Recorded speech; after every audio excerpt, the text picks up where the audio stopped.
Well, today we are talking about the uplifting power of art, the beauty of the spirit, and the hard rock band Korn. That's right. Brenda Harrington has a book called The Art of the Spirit, and she takes us on this beautiful and encouraging journey through her paintings while meeting fun characters along the way. I'm so excited that you're here to tell us more about this book. Well, it has 25 of my oil paintings in it, and each one of them has an uplifting story that goes along with it. And the title, The Art of the Spirit, actually has two meanings to it that help explain the book. It's the art that I was led to do by the Spirit, but it's also the art of learning how to walk in the Spirit. Oh, that's beautiful. Because you say there's a destiny planned out for each and every one of us. Explain.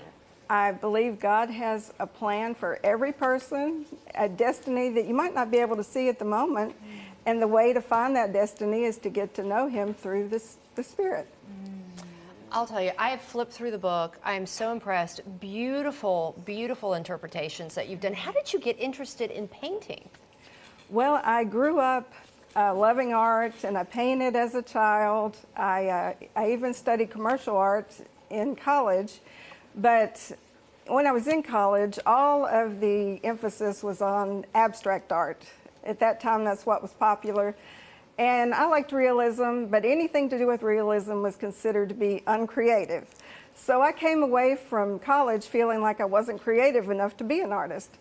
And so I went that way for most of my life. And when I got, for about 30 years, and my kids were grown, and I was trying to figure out what to do at that point. So I said a quick prayer at the end of a church service one day. I just said, God, what do you want me to do? And all of a sudden I saw a vision, and I could see easels with paintings on them, and I could even smell the oil paint. Wow. And I had never had a vision like that before. And I knew I was supposed to take painting classes at the factory in Franklin. And so I started doing that, and at the time I wasn't really wanting to do that because I'd kind of grown bitter toward art. But I did it anyhow, and so in 2010 is when I started the lessons, and I've grown to love art again since then. So glad. You know, you said you got the vision one day, but before that, it sounds like you were a little bit lost in trying to find your way.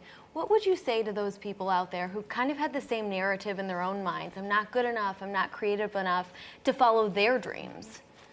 Well, I just believe that if you're born with something you enjoy doing, that could be your destiny that you are supposed to go toward. And I really just believe it takes, for me, it just takes knowing the Lord and praying and following Him.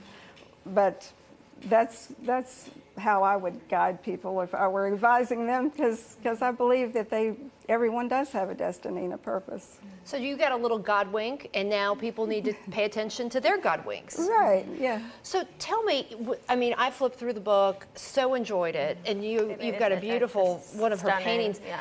How do you have a favorite? How do you decide which one is your favorite? Right. Do you just kind of take turns with them? I mean, they're all just so beautiful. Oh, thank you so much. Well, I don't really have a favorite, but the one that was the most exciting for me was probably the one I did of Brian Welch of Korn. Not just because he's a famous rock star, which that was pretty cool, but because when I knew I was supposed to do these paintings, I didn't know what I was supposed to do with them when I was finished.